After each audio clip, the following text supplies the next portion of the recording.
or rotor blade, and an HD 2.4 camera mounted on the bottom. These drones are made of a space-age polymer. They're durable, and don't worry about crashing your drone. Replacement blades for this drone from the website are only $1.80 for a pack of 4. That's right, I said $1.80 for a pack of 4 replacement blades. You can also get an extra long life battery. This battery allows you up to a half hour of fly time with a maximum speed of 40 miles an hour. Have your own personal drone, and you can get all of this for under $70. If you go to the website, wdeanshook.com, and click on the banner on the webpage, you can get from 7 to 22% off your personal drone. It's shipped as a kit. You can be up and flying your own personal drone with an HD camera within a half hour. Come to the webpage, wdeanshook.com. Click on that banner and get your discount today. wdeanshook.com. When you download the iHeartRadio app and put the WD and Shook Show on your list of stations, you will prove to the world that you're a little bit smarter than everyone else. The WD and Shook Show, your connection to the signs of the times.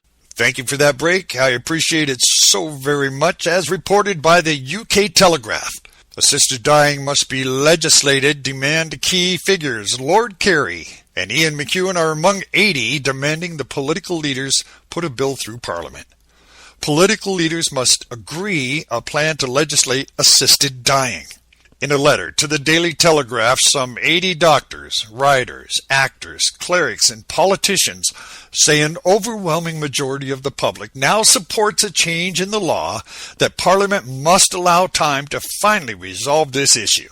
The signatories, which include Lord Kerry, the former Archbishop of Canterbury, and Ian McEwan, the author and winner of the Booker Prize, argue that Britain is closer than ever to a historic change after progress in the House of Lords on a bill tabled by Lord Falconer, the former Lord Chancellor. They say refusing to allow a debate on the issue in Parliament would be heartless. They say that one Briton a fortnight is now traveling to the Dignitas Clinic, and that for every one who does, 10 more terminally ill people are taking their own lives. David Cameron, the Prime Minister, has previously indicated he would oppose any plans to legislate assisted suicide. However, he's made it clear the MPs will be given a free vote of the issue if it's debated in Parliament.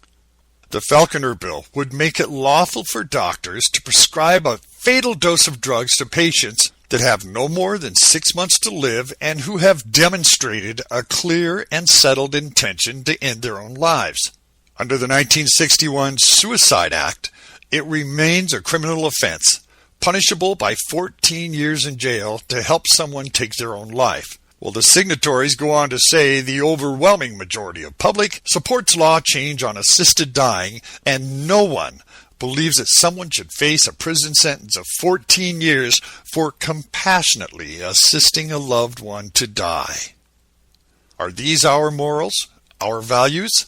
How about this? The LA Times is reporting gay marriage dynamic in the U.S. has shifted dramatically in 2014. It says for the first time, a majority of Americans are living in a state that allows gay marriage. After a year of cascading court opinions, tossing out many remaining restrictions, the dynamic in 2014 changed from how many states allow same-sex marriage to how many states don't. Now, at the end of the year, same-sex marriage is legally approved in 35 states and the District of Columbia, and court reviews are pending in many others. The federal government took action as well. Attorney General Eric Holder extended new federal regulations to same-sex marriages in many states and announced that same-sex spouses cannot be compelled to testify against each other and should be eligible to file jointly for bankruptcy and other federal guarantees. 2014 is the year that it became unquestionable that all Americans will have the freedom to marry, according to Evan Wolfson, founder and president of the advocacy group for freedom to marry. The only question is whether 2015 will be the year that gets it done. For opponents, however, the battle is not over. They're looking to the U.S. Supreme Court in the coming year to make this final determination. 4 federal appellate courts have backed same-sex marriage, but one has rejected it. the Sixth Circuit, which oversees Ohio and Michigan, Kentucky, and Tennessee. Cases are pending in at least 4 other appeals courts, and more are expected. In polls taken as recently as 1996, Americans said they oppose same-sex marriage by 68% to 27%. But by 2011, a majority of Americans, 53%, said they supported same-sex marriage, according to the Gallup organization. The number had grown to 55% by May, and perhaps more significantly for the future, 78% of those 18 to 29 years old said gay marriage should be legal. Well, in a related story, there is a court rules about Catholic firefighters' gay pride suit.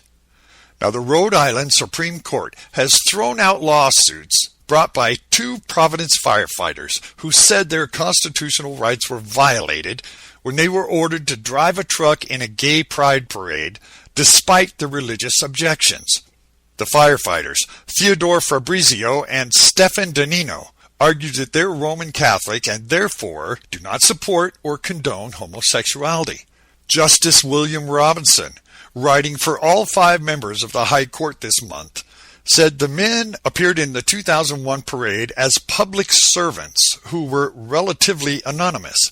He called it a legitimate work assignment.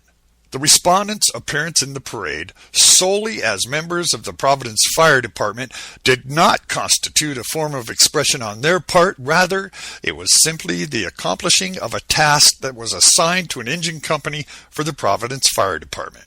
The 2 lawsuits filed in 2004 were brought against former Mayor Buddy Cianci and James Radigan, who was fire chief in 2001. The firefighters sought compensatory and punitive damages for alleged violation of their freedom of religion and speech. Well, the court said the men were assigned to work the parade because they served in an engine company that was closest to the parade route. They asked to be reassigned, but were refused. They said that during and after the parade, they experienced sexual harassment from parade goers and their co-workers. A lawyer for the city told the court during arguments in September the city sent trucks to various parades as a matter of course, including the Columbus Day Parade and others. How about this? According to the Daily Mail, a 10-year-old boy was mutilated and sacrificed in a witchcraft ceremony. This, according to police, an Indian worker is alleged to have told officers that he murdered the boy, identified as Pranshu, a third-year standard student, in a bid to help his wife become pregnant. This according to the Times of India. The body of the child was found by his father in a sugarcane field in the Indian state of Uttar Pradesh, with mutilated ears and heels 2 days after he went missing. When the grim discovery was made, it was initially thought he had been attacked by animals. Officers only launched an investigation after the post-mortem examination revealed the boy had been murdered. Pranshu had been reported missing by his family on November 21st. A local man, named only as Durgesh, was said to have been a neighbor of the victim, was later arrested, according to the Times of India. The wife of the arrested man is due to be quizzed by officers. Police reported he had been mutilated in a witchcraft ceremony. Durgesh allegedly said he killed him to help his wife become pregnant. And you can email me at contact@wdeanshook.com.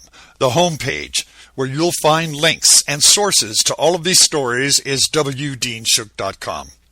You can also join us on Twitter at WDeanShook, Facebook at WDeanShook, and we have just joined a brand new social network that guarantees not to sell your information to any third parties and is ad-free. It's called Ello, and there's a link for it on the webpage. I want to encourage everyone to join me on Ello. Just click on that link. You can sign up. Brand new social network. Sign up today from the link right on the webpage. And as usual, when the dust settles and the smoke clears, I'll be back with another update of news the mainstream media is never going to tell you. Thank you. You can get these full stories and more at WDeanshook.com. That's WDeanshook.com.